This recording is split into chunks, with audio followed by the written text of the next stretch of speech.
মাঝে কারা নেয়? চাঁদাবাজ আর সিন্ডিকেটধারীরা। আমার কৃষি পণ্য আপনারা কারণ বাজারের খবর শুনছেন না? একদিন ওরা যারা চাঁদাবাজ আছে ওদেরকে ধাওয়া দিছে, ওই দিনে চিনির দাম অর্ধেক হয়ে গেছে। ঠিক আছে, দেখেন কি বরকত, বরকত হয়ে গেছে না? তা আমরা কি চাই, বরকত চাই নাকি চাঁদাবাজি চাই? বরকত চাই। আমরা তো কারো শাসক হব না, আমরা হব সেবক ইনশাআল্লাহ।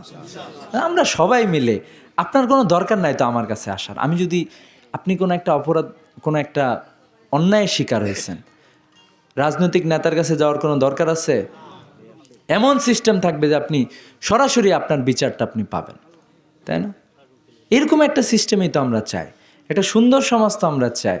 আর কত আমরা পিছনে পড়ে থাকবো? আবারও পিছনে পড়ে থাকবো? স্বাধীনতার এত বছর পরে আমাদের সাথে যারা ছিল তারা অনেক দূর আগে গেছে ওই দেশগুলো, আমরা এখনো পিছায় আছি।